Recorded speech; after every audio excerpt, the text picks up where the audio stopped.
Bom dia, graça e paz, irmãos e irmãs. Bom, vamos lá. Vou começar com uma oração. Pai amado, te louvamos nesta manhã. Gratos a Deus pelo teu amor por nós, Deus, por quem o Senhor é, Pai, a tua justiça, a tua bondade, Deus. E por mais uma vez, Deus, a tua misericórdia se renovar em nosso favor, Pai. Te louvamos por Cristo Jesus, que Ele é a razão da nossa esperança e também a nossa vida, pois Ele se deu, se entregou por nós na cruz, recebeu a punição por causa dos nossos pecados, Deus, mas ressuscitou triunfante ao terceiro dia, e de maneira que aqueles que creem no Senhor Jesus Cristo já não têm mais condenação. Te louvamos por isso, Deus, pela esperança que temos em Cristo, por estarmos no novo povo, Deus, no povo de Deus.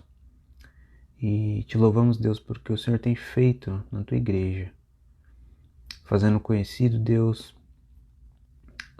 a tua multiforme sabedoria por meio da igreja, por meio da proclamação do Evangelho, por meio de pessoas, homens e mulheres de todo o povo, raça, tribo e nação, conhecendo o Senhor, Deus, e adorando o Senhor. Te louvamos, Deus, te bendizemos por isso e clamamos, Deus, nessa manhã que o Senhor nos ajude a compreender, Deus, na tua palavra, Pai, quão importante é a tua igreja crescer e qual é o nosso papel nisso, né? Como nós, Deus, instrumentos nas tuas mãos, podemos cooperar com o Senhor e servir o Senhor, Deus, de maneira que o Senhor seja glorificado na igreja. É isso que nós oramos, no nome de Jesus, nosso Salvador. Amém. Bom, mas no texto de hoje, Efésios capítulo 4, a gente vê, irmãos, como, né, que a igreja pode crescer, né? Paulo talvez ele dá para nós aqui no capítulo 4, né, de 1 a 16, digamos assim, como a igreja cresce, né? Cresce de maneira saudável, né? E essa pergunta não é somente importante para quem é missionário, né? Mas para a igreja como um todo é uma pergunta importante, né? É uma pergunta vital para todos nós, porque a gente tem visto, por exemplo, né, no capítulo 1, versículo 10, Paulo diz assim, né, de fazer convergir nele, na dispensação da plenitude dos tempos, todas as coisas, tanto as do céu como as da terra. Então a gente vê que é por meio de Cristo, né, é por meio daquilo que ele fez, que a unidade vai ser possível, tanto das coisas que no céu como também na terra, né? E a peça central nisso tudo é a igreja. A igreja é a peça central nessa reconciliação, digamos assim, cósmica aí, né, que Deus está fazendo, né? A gente vê isso, por exemplo, no capítulo 3, versículo 10, né? Em que Paulo diz assim, para que pela igreja a multiforme sabedoria de Deus se torne conhecida agora dos principados e potestades nos lugares celestiais. A gente viu isso num outro devocional, né? Em que é através da igreja, então, que essa sabedoria múltipla de Deus está sendo conhecida, né? Divulgada entre esses governantes, até mesmo nos lugares celestiais, até mesmo nos lugares invisíveis que nós não vemos. Então Deus está fazendo algo incrível nesse plano dele, com a igreja no centro disso tudo, né? Então Deus quer que a sua igreja mostre, né, nessas regiões celestiais a sabedoria triunfante de seu caráter e planos, né? Revelada na surpreendente morte e ressurreição de Cristo. Isso acontece, a gente falou sobre isso também em um outro devocional, todas as vezes, todo domingo, né, que nós nos reunimos, isso está acontecendo, né? Anjos, demônios estão reconhecendo que Cristo reina e Ele é poderoso, né, para nos salvar e nos fazer santos, né? Então esse governo de Cristo na igreja está nos santificando e transformando e revelando a sabedoria de Deus nos lugares celestiais. Então, em Efésios capítulo 4, o que Paulo está fazendo? Ele está dando para nós explicitamente alguns princípios, né, de como a Igreja de Deus cresce, né, em todos os tempos e todos os lugares. É algo geral, né?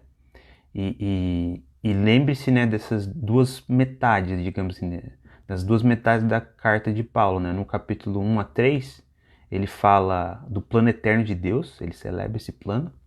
E agora, dos capítulos 4 a 6, ele vai explicar aos seus leitores como a gente vive à luz do Evangelho, né? Como que a gente pode responder ao Evangelho de maneira que possamos refletir o caráter do nosso Deus e do Senhor Jesus Cristo. E no capítulo 1 a gente viu que ele quer reunir as coisas no céu, na terra, sobre Cristo, né? A gente viu o plano de Deus grande, né? No capítulo 1. Depois a gente viu no capítulo 2 a reconciliação que Deus fez por meio de Cristo, primeiro com Deus e depois uns com os outros, né? No capítulo 3 a gente viu aquela sabedoria triunfante, né, que eu acabei de comentar, né, de ver o mistério do Evangelho conhecido aos reinos espirituais, né, e isso que a gente comentou agora há pouco. E então a gente chega no capítulo 4 hoje. Eu vou ler o texto para os irmãos e meditaremos juntos.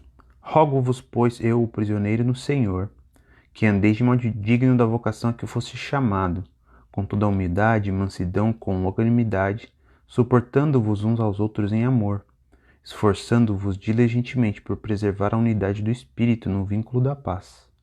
Há somente um corpo e um Espírito, como também fosse chamados numa só esperança da vossa vocação. Há um só Senhor, uma só fé, um só batismo e um só Deus e Pai de todos, o qual é sobre todos, age por meio de todos e está em todos. A unidade maior aqui seria do 1 ao 16, mas hoje a gente vai estar focando mais no 1 ao 6 e meditando só nesse trechinho, primeiro trecho. O que a gente vê aqui nesses de 1 a 16, né, irmãos, é essa, digamos assim, os princípios de Paulo para crescimento da igreja, como que Paulo deseja que a gente, como igreja, se organize e siga esses princípios, né? Basicamente a gente poderia dizer unidade no ministério, né? Para a maturidade, são então 3 pontos, né? Unidade, que é o que a gente vai ver hoje, para a maturidade, e no ministério, 2, para a maturidade, 3. Então a gente vê esses 3 princípios aí, né? E a gente vai estar focando na unidade, né? Que é o que ele fala logo aqui no início, né? Preservar, no versículo 3, diligentemente por preservar a unidade do Espírito. Então, é preservando a unidade, irmãos, que a igreja do Senhor Jesus Cristo vai crescer e vai revelar, né, o caráter do nosso Deus, o que Deus está fazendo na igreja, né, para o mundo, né? Então ele descreve então 3 características que ajudam ou que fazem com que essa unidade seja preservada, né? Motivos e então em seguida ele dá 7 motivos para a gente perseguir essa unidade. Essas 3 atitudes são humildade, mansidão e longanimidade. A gente vê elas no versículo 2, né? Humildade, mansidão com longanimidade. E o que significa, né, basicamente essas expressões? Vamos lá, a primeira delas, a humildade, né, significa restringir o nosso direito de ser o foco do cuidado, né, e atenção de outras pessoas. Ou seja, a gente, às vezes o pastor Edson, ele fala essa questão de não reivindicar direitos, né, no sentido de que você considera outra pessoa superior, no sentido que você dá o direito para ela, né? Mesmo você tendo direito, você abdica desse direito por aquela pessoa, por amor a ela. E isso é humildade, né? Você ter esse foco no outro e não em si mesmo, né? Submetendo as outras pessoas com respeito, a fim de promover seus melhores interesses, né? Um exemplo disso, de humildade, que nós devemos ter, né? Seria, por exemplo, permitindo que o talento de outras pessoas na igreja, por exemplo, né, sejam mais celebrados do que o seu próprio talento, ou que o seu próprio algo que você fez na igreja, né? Então permitindo que outras pessoas sejam louvadas e você mesmo encorajar isso, né? Que outras pessoas sejam reconhecidas, louvadas por aquilo que elas fizeram na igreja, mesmo que seja algo pequeno, ao invés de desejar, de ansiar que você seja reconhecido por aquilo que você fez. Então é a humildade, né? E essa é a primeira característica que de novo, Paulo nos chama a abraçar, e não é algo que a gente faz na nossa força, como a gente viu no capítulo 1 ao 3, a gente está falando do que o Evangelho cria, o ministério da reconciliação, né, que Paulo trouxe para nós, o Evangelho que ele pregou, e nós cremos por meio do Santo Espírito, ele sim gera humildade em nós, e ao sermos humildes, essa humildade vai preservar a unidade da igreja, algo tão importante no crescimento da igreja. E a segunda característica, né, que nós devemos ter para que a igreja cresça é a mansidão. Mansidão, irmãos, essa é a segunda característica que Paulo fala aqui, humildade e mansidão. E o que é ser manso, né? Manso significa lidar com outras pessoas com bondade e não com aspereza, com compaixão empática em vez de exigir força, e com encorajamento suave em vez de intimidação. Então não exigir de forma abrupta com alguém, né? Ser realmente tá muito ligado com ser paciente também, que é a próxima característica. E um exemplo disso seria, na verdade, ajudar as pessoas a elevar seus padrões pelo bem de Jesus, né? Pelo bem do reino, dando bom exemplo em vez de persuadir eles a adotarem a nossa própria agenda, né? Sendo exigentes e críticos. Então encorajando pessoas, né, a não necessariamente adotar a sua própria visão em relação àquele assunto específico, mas ser manso, né? Ser como o Senhor Jesus Cristo é manso, né? E humilde de coração. Então essa é a segunda característica, né? Ser manso, mansidão. A terceira é ser, numa outra versão diz paciente, né? E na nossa diz com longanimidade. Então é a ideia de que significa sofrer por muito tempo, né? Mesmo considerando as falhas dos outros e lento na tentativa de repreendê-los, né? Essa característica, irmãos, reconhece que o crescimento espiritual leva tempo e que todos nós estamos em construção, digamos assim, né? Então, essa longanimidade, ela reconhece o fato de que Deus está sim trabalhando em cada um de nós, mas que essa transformação leva tempo. Então, é uma longanimidade que leva em consideração o tempo que demora para que as pessoas cresçam, né? Então, por exemplo, aqueles que são mais jovens na fé, que parecem não confiáveis ou preguiçosos, né? A gente estende amor e paciência e longanimidade para com esses mais jovens que têm dificuldade, que ainda não estão, talvez, no padrão que a gente espera deles, né? Então, essas três características, irmãos, são muito importantes para preservar a unidade da igreja, tá? Sermos, versículo 3, né? Versículo 2, humildade, mansidão e longanimidade. Essas três características vão fazer justamente com que a igreja cresça, né? E quando a tensão surge, porque vai surgir, né? A igreja é um lugar em que tem pessoas pecadoras, né? E santas sim, mas pecadoras. E quando a tensão surge, como ocasionalmente vai surgir, em vez de provocar coisas com opinião conflitantes, né? Provocar situações em que vai acontecer fofocas destrutivas ou agressão, né? Amarga, nós cristãos devemos responder em oração e incentivar, ajudar os outros a ouvir humildemente, né? Falar gentilmente e perdoar pacientemente. Então a gente vê as três características, né? Humilde, manso e paciente, né? Então a gente vê essas três características aqui que Paulo diz que a gente tem que ter, né, justamente para que a igreja cresça e também refletir no caráter do nosso Salvador Jesus Cristo. E qual é a consequência disso, né?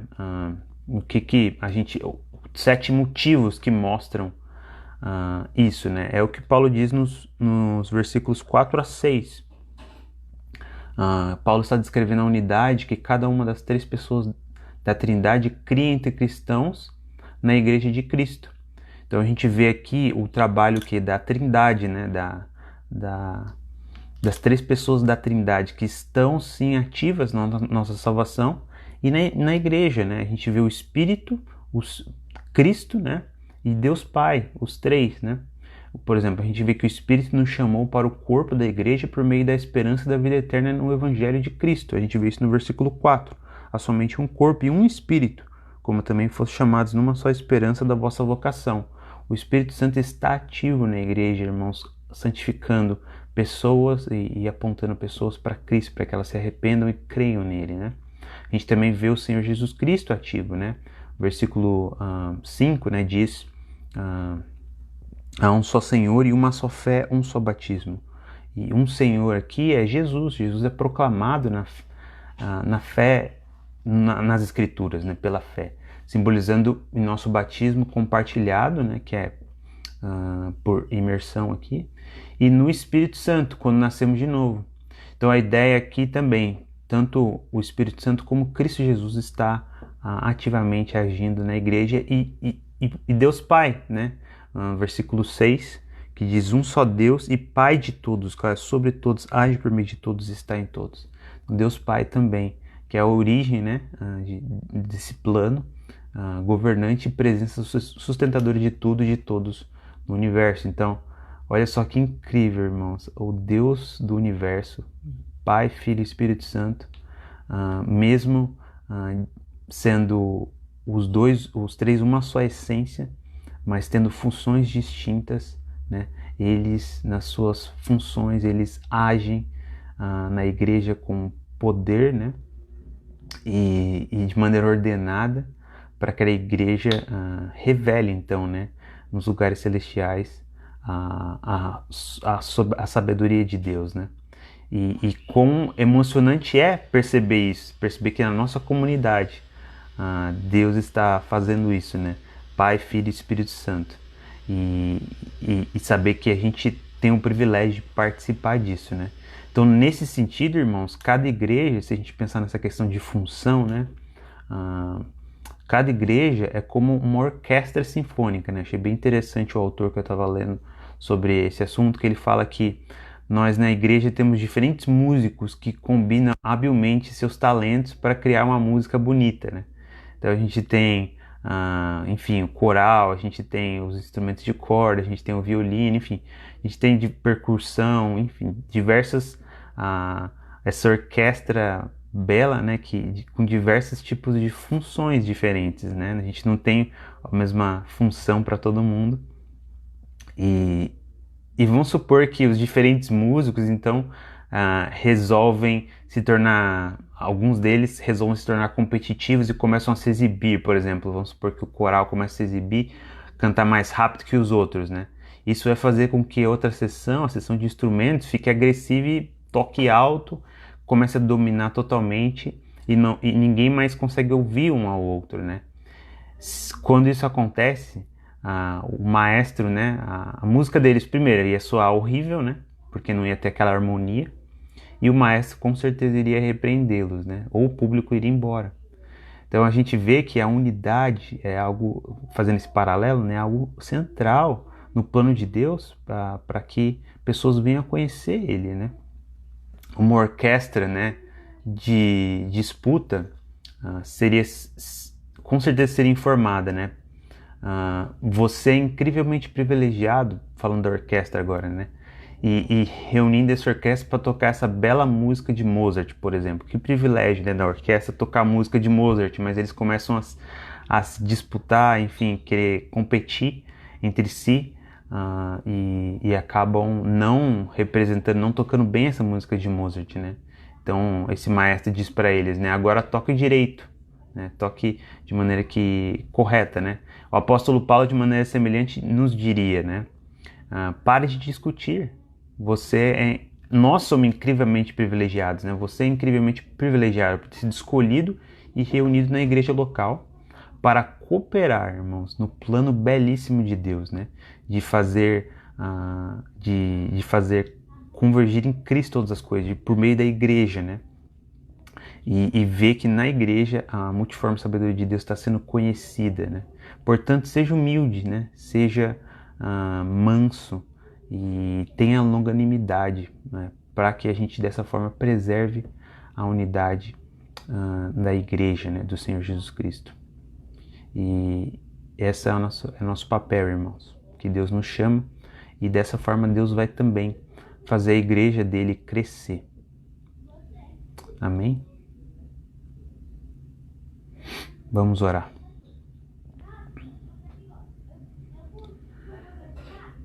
Senhor, nosso Deus e Pai, te bendizemos nessa manhã, Deus, pela Tua palavra, que é suficiente, Deus, e nos informa, Pai, do maravilhoso plano que o Senhor tem para nós, Deus, e de maneira incrível, Deus, revela para nós o quão central é a igreja, Deus, para o Teu plano, Pai, de fazer convergir em Cristo todas as coisas, de fazer revelar, Deus, a multiforme sabedoria de Deus em Cristo, nos lugares celestiais, e de fazer reunir, Deus, na igreja, povos, né, de todas as tribos, raças e nações, e a fim de que Deus seja glorificado, Deus, Pai, Filho e Espírito Santo. E clamamos, Deus, nessa manhã que o Senhor nos ajude, Deus, a preservar a unidade no Espírito. A unidade que nós não criamos, foi criada pelo Deus Todo-Poderoso, mas a unidade que sim nós temos o papel de preservar.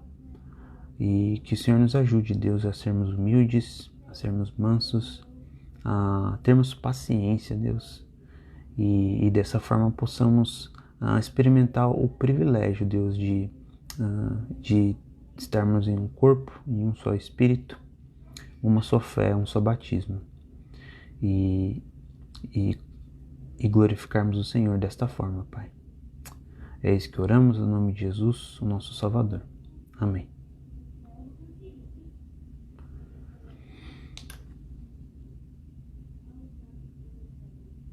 E por aí, irmãos, como é que tá o clima?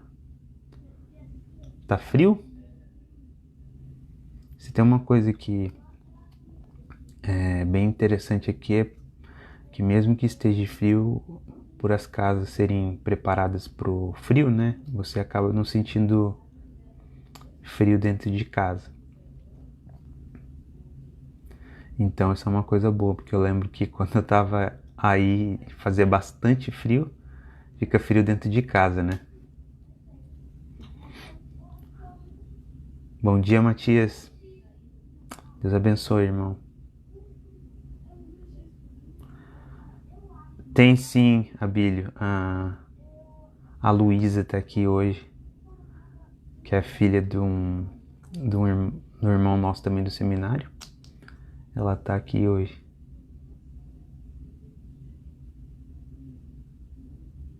Um abraço, Carlos.